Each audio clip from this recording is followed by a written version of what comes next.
రేవంత్ సర్కార్ వైద్య ఆరోగ్య శాఖ ప్రక్షాళనకు శ్రీకారం చుట్టింది. ప్రజారోగ్య సంచాలకులుగా ఉన్న రవీంద్ర నాయక్కు డబ్బులిచ్చినట్లు ఓ ఉద్యోగిని ఆరోపణలు చేశారు. దీంతో రవీంద్ర నాయక్పై రిటైర్డ్ ఐఏఎస్తో విచారణ చేయించాలని ప్రభుత్వం నిర్ణయించినట్లు తెలుస్తోంది. అలాగే గత ప్రభుత్వ హయాంలో విభాగాధిపతులుగా వచ్చిన వారిని సాగనంపుతోంది. పలు మెడికల్ కళాశాలల ప్రిన్సిపాళ్లు, బోధనాసుపత్రుల సూపరింటెండెంట్లను మార్చేందుకు రంగం సిద్ధం చేస్తున్నట్లు సమాచారం.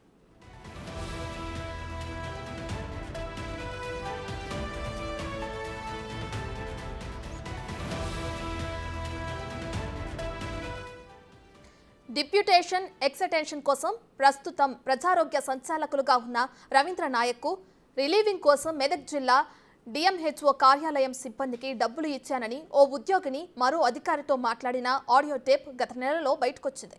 దాంతో డిహెచ్ ఆ ఉద్యోగిని సస్పెండ్ చేశారు. అయితే ఆ ఆడియో సోషల్ మీడియాలో వైరల్ అయింది. దీనిపై సర్కార్ సీరియస్గా ఉన్నట్లు సమాచారం. ఇప్పటికే లంచం ఇచ్చానన్న ఆ ఉద్యోగిని ఏసీపీ అధికారులు విచారణ చేస్తున్నట్లు తెలుస్తోంది.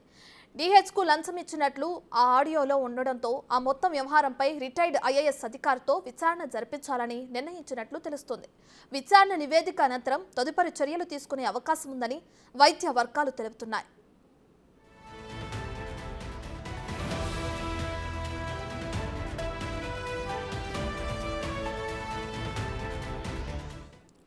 మరోవైపు పలువురు డిఎంహెచ్ఓలను ప్రభుత్వం మార్చింది. డిప్యూటేషన్ల విషయంలో పెద్ద ఎత్తున అక్రమాలు జరుగుతున్న నేపథ్యంలో ఆరోపణలు ఎదుర్కొంటున్న వారితో పాటు మరికొంతమందిని మార్చింది.